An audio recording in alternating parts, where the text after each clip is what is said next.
Assalamualaikum geng kebun. Pokok yang selalu saya suspend nak tuai ialah pokok yang bila hasilnya dalam tanah. Dari luar kita tak nampak macam mana bentuk dia, sama ada elok atau tidak di dalam tanah. Usia pokok halia ni dah 6 bulan lebih. Sepatutnya 7 bulan baru saya tuai, tapi daunnya dah kering dan banyak pokok yang dah tertanggal sendiri. Mungkin juga tu tanda-tanda halia dalam tanah dah boleh diambil.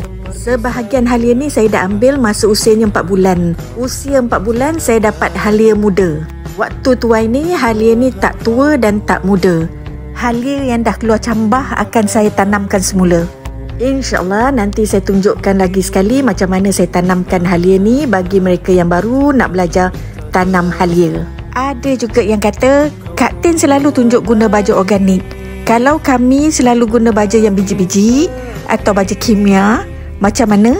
InsyaAllah nanti saya tunjukkan cara macam mana kita nak gunakan baja biji-biji atau baja kimia tu. Saya memang sangat jarang guna baja kimia. Tapi dalam bercucuk tanam ni, pilihan di tangan kita. Gunalah apa-apa bahan yang mudah dapat di tempat kita dan ikut cara guna yang betul. Besar-besar juga rhizome halia kali ni, sama cantik macam yang dijual di kedai. Seronok tuai hasil tanaman sendiri. Alhamdulillah.